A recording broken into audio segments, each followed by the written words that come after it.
It's kind of wild that in 2025, the company known for computational photography still can't get one of the simplest magic-feeling camera features right. Because the truth is, pixel motion photos, this feature that's supposed to turn moments into memories, too often end up looking like, well, a glitchy fever dream instead of something you'd actually want to keep. Before we jump in, make sure to subscribe to the channel and hit that like button. It really helps me keep bringing you more tech breakdowns like this one. And that matters more than people think. A photo captures what happened, but motion photos capture how it felt. That tiny laugh before the smile, the wind in someone's hair, the quick moment before a kid bursts into laughter, that little bit of life turns an image into a memory. Apple nailed that idea 10 years ago. Android had the idea even earlier, and somehow Google, which practically invented modern smartphone photography, still can't deliver a clean, natural version of it. What makes this story interesting is that motion photos weren't even a new concept when Apple made them famous. HTC actually kicked things off back in 2013 with the HTC One. They called them ZOs, which honestly sounds like a coffee shop, not a camera feature. And using them was a mess. You had to switch to a special mode, and every tap of the shutter flooded your gallery with 20 mini clips. It was clever, but half-baked, more of an experiment than a feature. Samsung tried next with the Galaxy Note 3.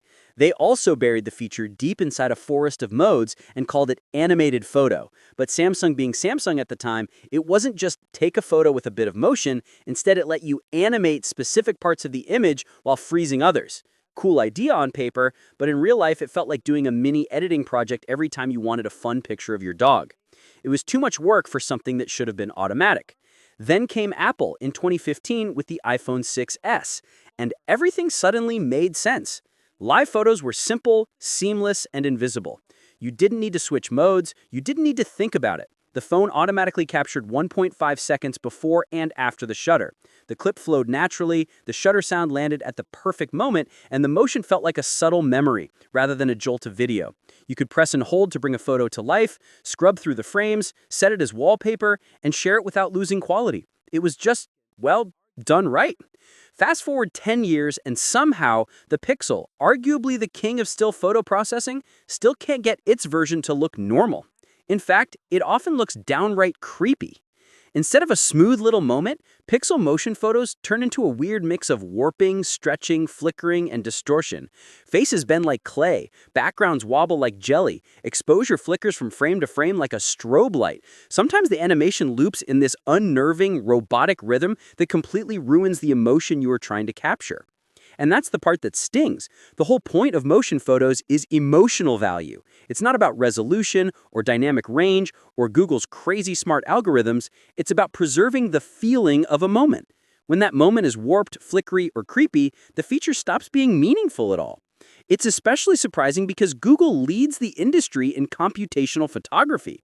HDR+, Night Sight, Photo on Blur, these are features so good that other companies have chased them for years. Google solved impossibly complex problems in low-light photography, noise processing, and detail reconstruction. Yet the thing that Apple figured out a decade ago, the thing that Samsung experimented with even earlier, is still tripping up Google. Why? In my view, it's because motion photos demand consistency, not complexity. They don't need AI magic or futuristic algorithms, they need stable frames, steady exposure, and natural motion. Google tries to optimize each frame like a perfect still photo, and the result is a stitched-together clip where nothing matches. The processing creates the distortion. The irony is that Pixel users actually want to love motion photos. It's a feature that should fit perfectly into what people love about Pixel cameras, capturing life authentically and effortlessly. Instead, it feels like a reminder that even the best camera software can miss the most human part of photography. And maybe that's the bigger point. Sometimes the emotional features matter more than the technical ones. Google has pushed the limits of what phone cameras can do, but sometimes all people want is a moment that feels real. What's your thoughts on this? Let me know in the comments section. I'll see you in the next video. Take care.